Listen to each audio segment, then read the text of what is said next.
বাইরে অনেকদিন পর মনে কর একটা চাকরির কথা হইলো, যাইতেছি চাকরি ইন্টারভিউ, দোয়া করিস ভাই, ঠিক আছে? অনেক কষ্টে আছি, না খায়া মনে কর যে দিনটা কাটাইতেছি, বা বাসা থেকে চাপ দিতেছে, চাকরি পাইতেছি না, অনেক কষ্টে আছি ভাই। সকালে বের হয়েছি মনে কর চাকরির ইসে, কি করবো, বাসার চাপে তো আর ইয়া করতে পারছি। এই, এই, এই, শালার পর শালা, এই এই তুই তুই আমার গলা খালি কেন? শালার পাগল ছাগল গোদ আকারে।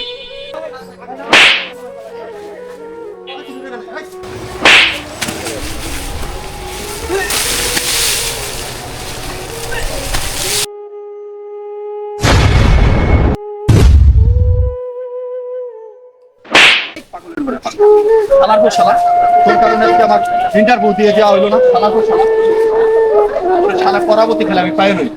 তোর যদি পরাবর্তী আমার সামনে পড়স তোর ডাইরেক্ট মেরে ফেলাবো। শালার অমানুষ।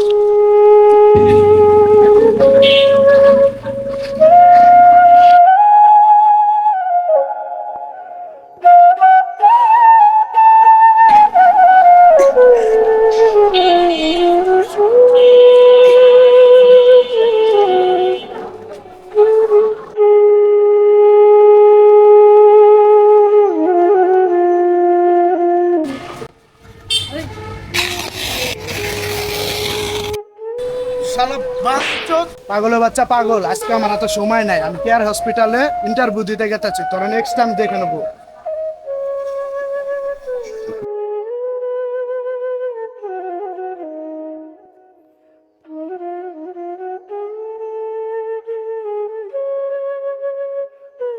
আহারে, অসহায় মানুষটা এভাবে খাবার খাচ্ছে।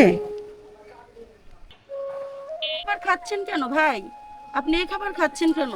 আসেন ভাই, আমি আপনাকে খাবার কিনে দিচ্ছি, আপনি এই খাবার খেয়েন না। আসেন ভাই, আপনি এই খাবার খেয়েন না, আসেন, আপনাকে খাবার কিনে দিচ্ছি আমি, আসেন।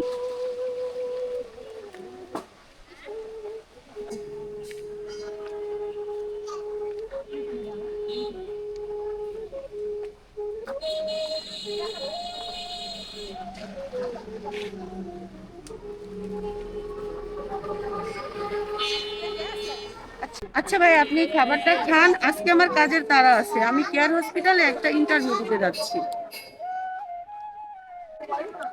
আসলে আমার বিশ্বাস্ত লোক আমি পাইছি। এ খাবার তো কুত্তায়ও খায় না, কিন্তু আমার বিশ্বাস্ত লোকের জন্য আজকে আমার এই পাগলের বেশ ধরা লাগছে।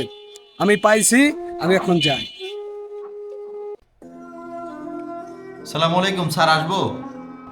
আসুন। আসেন আসেন।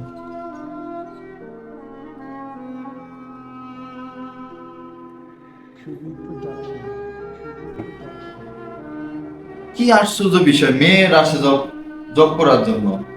এই হসপিটালে আমার করবে ছেলেরা জব, মেয়েরা কেন জব করবে?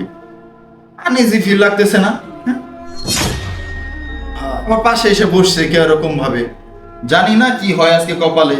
চাকরি পাবে না তো সে, আমরা পাবো 100%। আমরা ছেলেরা আমরা চাকরি করবো, মেয়েরা কেন চাকরি করবে, তাই না? মেয়েরা তো চাকরি পাবে না। এই চুপ থাকেন আপনারা। এই আপনারা কেন চিল্লি করতেছেন? আপনারা এখানে বসে ঝগড়া করছেন কেন? চাকরি তো আপনাদেরকেই দেব, চাকরি কাকে দেব সেই সিদ্ধান্ত তো আমি নেব। দেখেন তো এনাকে চিনেন কিনা।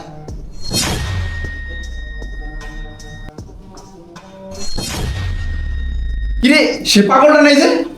পাগলটা এখানে কি করতেছে? তোর রাস্তায় মারলাম। স্যার, এই পাগলটা তো আমরা এইমাত্র মাইরে আসছি। এই পাগলের বাচ্চা, তুই এখানে কি করিস? পাগলটা আবার ম্যানেজারের সিটে বসে আসছে, দেখে দেখো তো। এটাই তো এই ওঠ, কথা। ওঠ এখান থেকে। এখান থেকে শাট আপ। জানেন ইনি কে? ইনি হচ্ছেন আমার ম্যানেজার। কি বলেন স্যার, এই পাগল আপনার ম্যানেজার? আপনার তো মাথা ঠিক নাই স্যার। আপনার ফাইলটা দেখি তো, দেন আমাকে ফাইলটা দেন। স্যার, এই যে আমাদের ফাইল।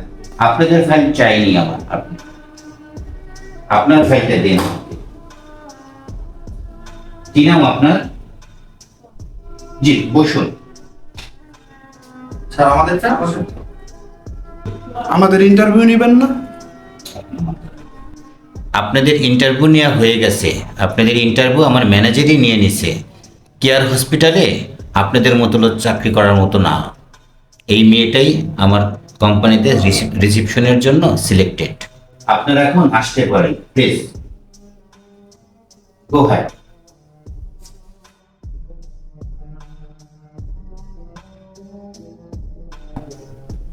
আপনি বসেন, আপনি বসেন, আপনি বসেন, আপনি আসুন, আপনি বসেন, এখানে বসেন। জি, বসেন। আপনার কাগজপত্র আমি দেখেছি, হ্যাঁ।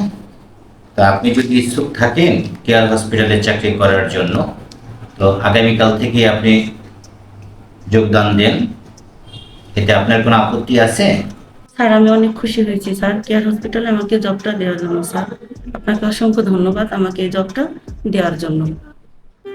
আপনার জানা উচিত আমার এখানে 4 জন বিশেষজ্ঞ ডাক্তার বসেন।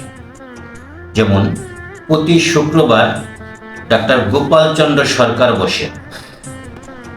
আসসালামু আলাইকুম, নমস্কার। আমি ডাক্তার গোপাল চন্দ্র সরকার, বক্ষব্যাধি বিশেষজ্ঞ হিসেবে বর্তমানে কর্মরত আছি বাংলাদেশ মেডিকেল বিশ্ববিদ্যালয়ে। আমার প্রাণের ঠিকানা ভাঙ্গা উপজেলার কেয়ার ডায়াগনস্টিক সেন্টার ও জেনারেল হাসপাতালে প্রতি শুক্রবারের ন্যায় আমি এখানে আছি।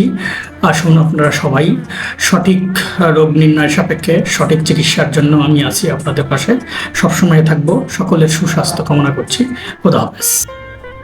এবং প্রতি শনিবার doctor M A Hannan Siddiqui বসে, এবং শুক্রবারে নাক কান গলা বিভাগের বিশেষজ্ঞ doctor doctor Humayun Kabir sir বসেন। এবং আমার এখানে সব ধরনের অপারেশনই হয়, যেমন caesar, appendix, gallbladder stone, vaginal hysterectomy. এই অপারেশনগুলি ডাক্তার ফজলুল করিম আকবর স্যার বসে, এবং আরও সার্জন আসে ফরিদপুর থেকে, ঢাকা থেকে। আপনাকে বিস্তারিত কাজগুলি আমার ম্যানেজার আপনাকে বুঝিয়ে দিবে। ঠিক আছে, ভালো থাকবেন। আসসালামু আলাইকুম। আপনি আসুন, আপনার আমি দেখাই দিই। ওনাকে সবার সাথে পরিচয় করাই দেন।